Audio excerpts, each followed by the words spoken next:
bummer for the youngsters. As for the introductions, what are we going to hear? And the other guy, 6'5", out of Arizona State, number 13, James Harden.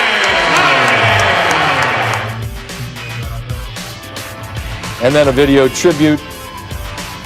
Harden acknowledges the crowd there. That's during the first timeout. Harden did not wait to put his fingerprints all over this game. Knocks down the three early on, gets into rhythm, setting up others like Bruce Brown. Harden, the drive, and the lay-in. Nearly a triple-double at the half with 14 points, 9 assists, 7 rebounds, and the Nets had a 13-point lead over the Rockets. John Wall doing what he can to try to keep Houston in it. His frustration has been palpable as they have hit this rocky patch.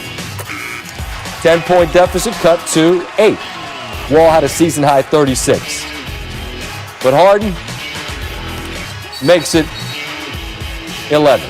And very quickly, this got right back out of hand. 1 3, another 3, and it's a triple-double for Harden. Signs his shoes and gets him to the kid who could not get the signature before the game. I can't imagine what the sneakerheads out there would pay for those, because there can't be a whole bunch of those, I wouldn't imagine. Harden, after quite a night, reflecting. Evening overall, from seeing familiar faces, the crowd reaction, the win. How was your night overall?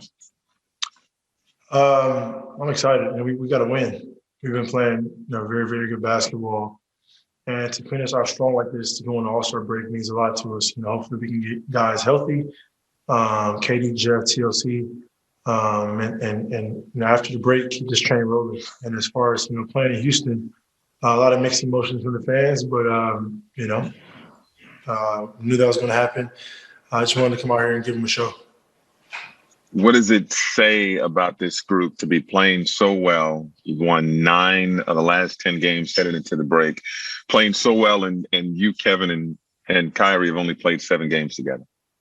It means a lot. It shows a lot about this team. We had guys in and out the lineup, and it's the next man up. Guys are ready to come in and play big minutes and contribute to the game and to the team. So, it's good playoffs. It's always like that, So I think we're molding and building everybody's confidence up to be ready to, when your name is called, to be coming in the game and contribute. So I was grateful. Like I said, I'm excited for our full team to be healthy, and we keep this thing going. Brian Lewis with the New York Post. Hey, James. You said you were excited to get the win, and there were a lot of mixed reactions with the fans. I'm curious, A, was it what you expected, the reception, and B, how did it feel out there? I mean, what did it feel like? What you expected it would feel like? The win. For me, once I get on that court, it's just trying to win. I'm not really worried about anything else. So that was kind of my feeling. Win the game and do whatever it takes and do what you've been doing. Wasn't trying to show off. Wasn't trying to do anything out of the ordinary that I haven't been doing. Tonight I got a little carried away with some loose turnovers, but other than that, just playing my brand of basketball and the way we've been playing as a team, and trying to get a win. Alex Schiffer with The Athletic. Hey, James, the news came out yesterday that Houston's going to retire your number 13 at some point. Do you remember how you found out and what your reaction was when you found out? On the internet. But my reaction was, hopefully I did something right. Obviously I came up short of a championship, but the work on and off the court that I put in over those past 8 years, was elite, and obviously I think that's the only thing that I didn't do or didn't accomplish is the championship, which is difficult to obtain. But as far as, bringing excitement to the city, taking care of the fans, on and off the court is something that I try to contribute. So hopefully that outweighs that. Christian Winfield with the New York Daily News. Hey, James, I know you've only been here for about a month and a half, but I mean, first in San Antonio, you guys were up 8 with about 2 minutes to go. The Spurs just send it to overtime, and then you guys come out in overtime and end that game pretty quickly. Then tonight, the Rockets cut the 23-point lead down to 10. You guys go on an 8-0 run, then they cut that lead back down to 10 in the fourth quarter, and you guys blow it open. Have you seen any growth in the way the team responds to opposing teams going on runs from the moments that you got here to now? Yeah. When it's time to lock in and time to focus, we do that. Obviously, being up so many points, it's natural just to get comfortable and relax a little bit. And then some teams like San Antonio, go on runs. They play good defense and make shots. So, give those teams credit. But I think for us, we know what we're trying to accomplish, and we know our positioning on the court on both ends of the ball. And so when we're not doing that, we have to get back to that fast. And we've done a really good job of that. So adding KD back, adding Jeff back, adding TLC back is going to bring more excitement, and it's going to have a lot more fresh legs. Christy Reichen with the Associated Press.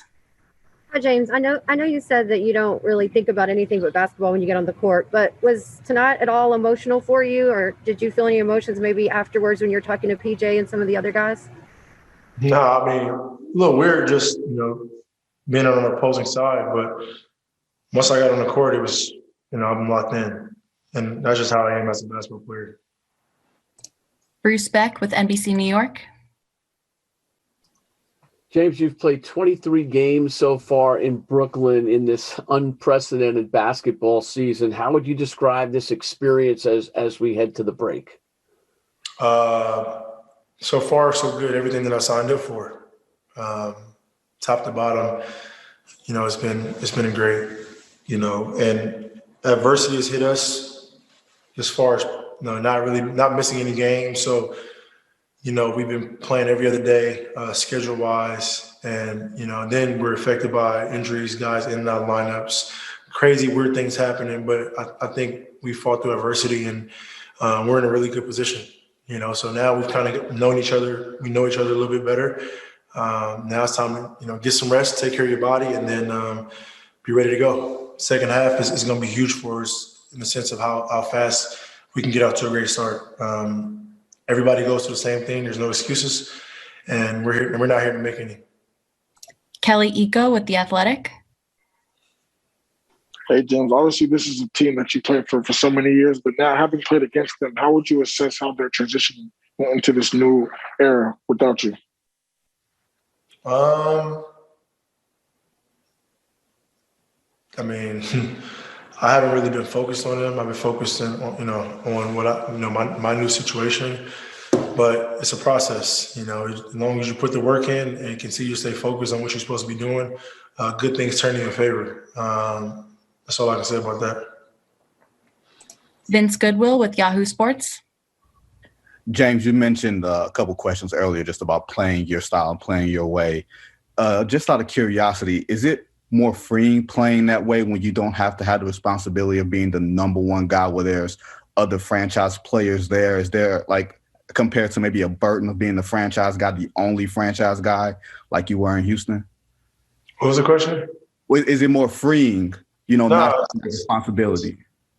This league is tough no matter what. Like, you got, how you separate yourself from being one of the elite players in this league is playing at a high level consistently every single night. Like, it's great, and it's easy for somebody to have a great game every once in a while, but you separate yourself as far as being one of the ones, top 5, top 10 in this league when you do it every single night at the highest level. So that's what I pride myself on, no matter if I was in a situation when I was in Houston or I'm in a situation now. My thought process is trying to play well every single night and trying to make an impact on the game every single night. Mark Medina with USA Today. Hey, James, Steve praised your leadership style ever since you got here. What's been your approach with that overall? The same. It's just I get credit now, and previously I wasn't getting credit. Same leadership. I've been the same person. Haven't changed not one bit. Now, eventually, he forced his way out of town. He kind of played his way out, right? Should the city boo him for that? Think about what it takes to win a championship. We think, Stephen A., if AD is not 100%, the Nets have a really good chance to win the championship.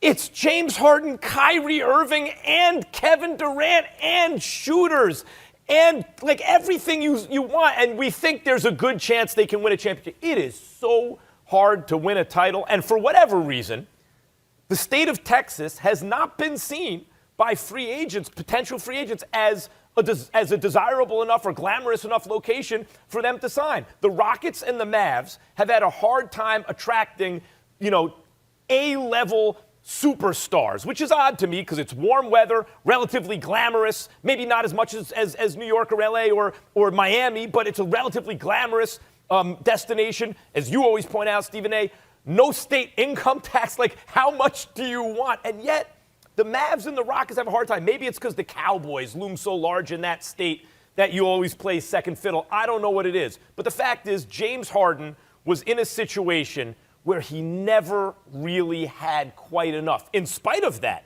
they came really close. And yes, he choked. If Harden would have played better, maybe they'd win the championship. But they came closer than they should have based on the talent they had, and a lot of that had to do with James Harden.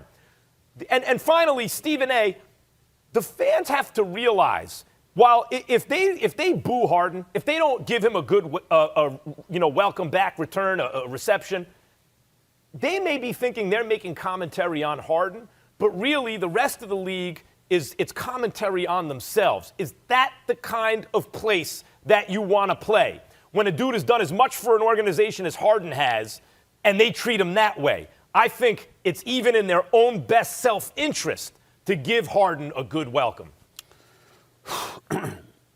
Well, we go away from the purposes of this show, Max Kellerman, because we don't disagree. I don't believe that Harden deserves to be booed.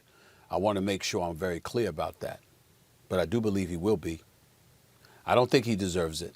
I don't think somebody that averaged 37 minutes a game in 8+ seasons for that team, that averaged 29, 7, and 6 in that span and took them to the playoffs every single year, not to mention coming out of his own pocket in terms of millions of dollars that he donated to causes to help with relief efforts and things of that nature with some of the catastrophes that they've had to deal with. He's been a model citizen, not to mention a great, great player for the franchise. And in that regard, he does not deserve to be booed, and I hope that he's not. But I must confess to you, I would be shocked if he's not booed, at least by some in attendance. Now, obviously, when you take into account his off-court philanthropic efforts and things of that nature, it's pretty hard to do anything negative towards him, and they shouldn't. From a basketball perspective, though, I can't knock them if they do boo him in this regard. He departs. He shows up. He's not in shape. It clearly is on purpose because he doesn't want to be there. Fair enough. Now that he's gone, they're one of the worst teams in basketball. His exit has basically plummeted the entire franchise. They are on a 12-game losing streak. They are in basketball purgatory right now. They're clearly one of the worst teams in the NBA. And there's no way around it. And I feel my heart goes out to Stephen Silas, who waited 20 years as an assistant to become a head coach, and this is what he's saddled with.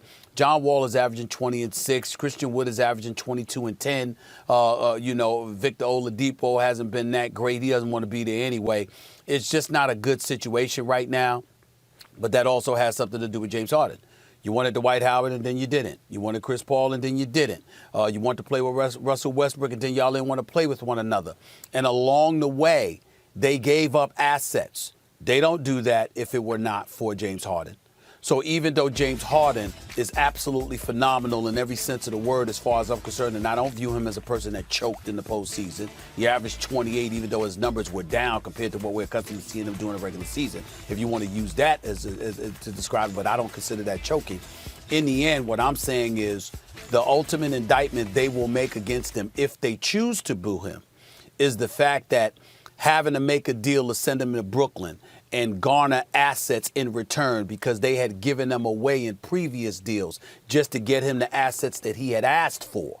Those are the kind of things that people who know something about basketball in Houston may tend to hold against him because the state of affairs that exists now is primarily because they tried to give him everything he said he needed in order for them to elevate to another level. He wasn't wrong in doing that. He thought it gave them a best chance to go for the chip. He was right to do so, but it doesn't mean that they're going to interpret it that way. And that's why I'm fearful they're probably going to, some people anyway, are going to boo him. That's reasonable, and it's fair to say. The only thing I would say is that when Golden State put that team together, Stephen A., with KD and Steph and Clay and Dre, and they had everybody, what are you going to do? Like, he had a good GM, a great GM, I think, in Houston. But once you're facing a team like that, what are you supposed to do? For example, Daryl Morey's done a great job in Philly, surrounding Simmons and Embiid with shooters. Look at the difference it's made. And yet, if you ask you or me or anyone, you really think they're going to beat the Nets when it comes down to it? Nah, man. KD and Kyrie and Harden, it's just too much. So all I'm saying is, if Fertitta and the fans, like this goes from ownership to fans, want to be the kind of place where players want to come together, consider the way you treat a dude like Harden when he returns. Thanks for watching ESPN on YouTube. For live streaming, sports, and premium content, subscribe to ESPN+.